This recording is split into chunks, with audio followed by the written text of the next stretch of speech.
Hello guys, welcome back to the next tutorial. In fact, the next section, basically in this one we're gonna talk about methods, which is kind of a building blocks of any programming language. We're gonna write all the codes inside it. So let's talk about it without wasting a lot of time. So till now we've been writing code in just normal code statements, right? Something like if I have to do addition, I just do 3 plus 2 and I just put it in a variable, right? Something like that. If I do something like that and then just print it. If I want to print something, I can just print it. And that's the way I've been running the codes till now, right? So what if I have to do these things repeatedly and I want to make my code reusable? So method is nothing but a group of code statements only, which is actually going to complete some kind of workflow. Like addition only, we can complete some kind of workflow into one logical entity, and you can call it that. It is the way of doing sum, it is the way of doing a particular thing. This is the method of doing things. So the method word comes from it, that this is a method of adding, this is a method of multiplying, this is a method of finding something. And you can group those statements which will be responsible to do that task into one logical entity, right? So it's just a reusable piece of code, and it can perform the task that we want it to perform, right?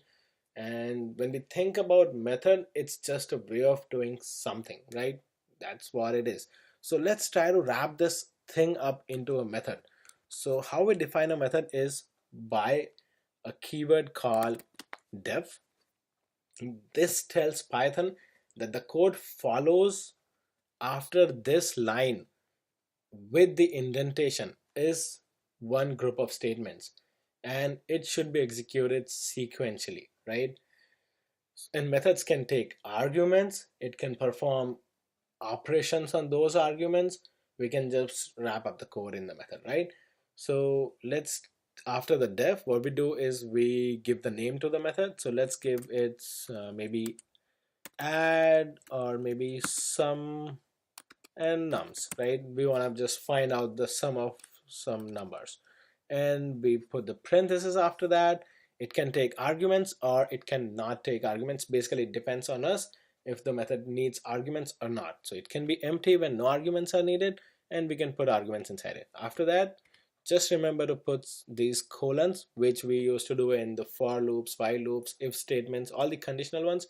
It needs the colon as well. After that, when you hit enter in PyCharm, it's going to automatically indent it for you by 4 spaces. But it's not the 4 spaces that's needed, it could be even 2 spaces, but it has to be uniform. So but we follow this norm, and PyCharm will indent it for you 4 spaces, and everything should be similarly indented. And whatever comes in the indentation after def consists, and it kind of makes up one method, right? So after that, the body starts. So this is the body where I can say 3 plus 2, and that is the thing that my method is doing, right? And I can just print this thing out that I want to print 3 plus 2. So what it does is, what my method is doing, that it's adding 3 with 2 and then printing out the result.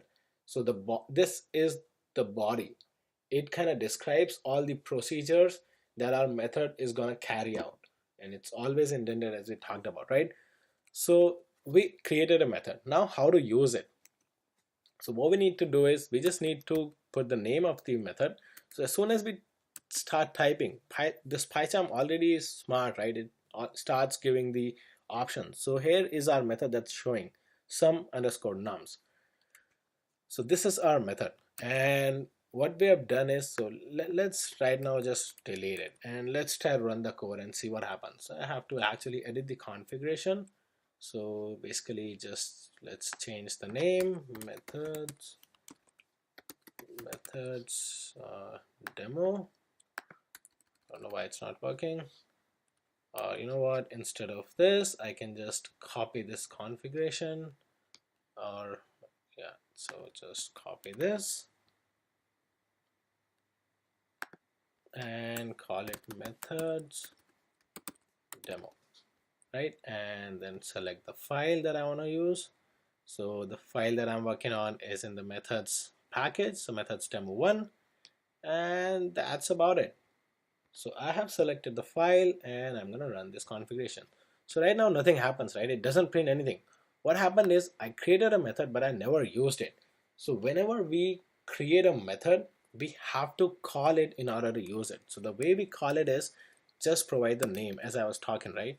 So we just have to say some nums, and when we do that, we have already called the method. So when we run this code, it should give us 5, right?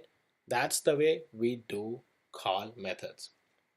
So basically, the function can require parameters as many as we like. So right now, because it was not accepting any arguments, so we didn't provide anything in the code in the parentheses here. So when we call the method, we don't provide the def keyword. It's just the name of the method with the parentheses. So now let's make it more smart. So right now it's just doing something static. It's just adding 3 to 2, right? But let's say I want to add some numbers which I provide. I want to make this method smart so I can reuse it. So I can find the sum of two different numbers, whichever I want. So it's gonna take a couple of numbers. So basically let's say n1 and n2. So n1 and n2 are two arguments that this method is gonna expect from outside, and what it's gonna do is it's just gonna print n1 plus n2, right? And we can delete this. So now whatever we're gonna call this method with, right, or you can call function or anything, this is gonna add those two arguments. So right now, instead of this, we're gonna say some nums and we're gonna pass some numbers, maybe 3, 2 plus 8, and then we can say some nums 3 plus 3, or a lot of things, right? So we just gonna say that, or instead of, sorry, not 2 plus 3, we're just gonna pass two arguments, not the plus sign here.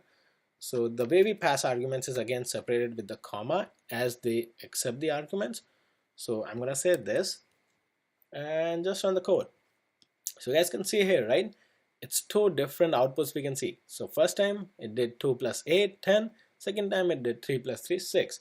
So what's happening here? It's the reusable code, right? So when I need to do sum of two numbers, I can now just simply use this method instead of again and again typing 2 plus 8 or 3 plus 3 and all those sort of things.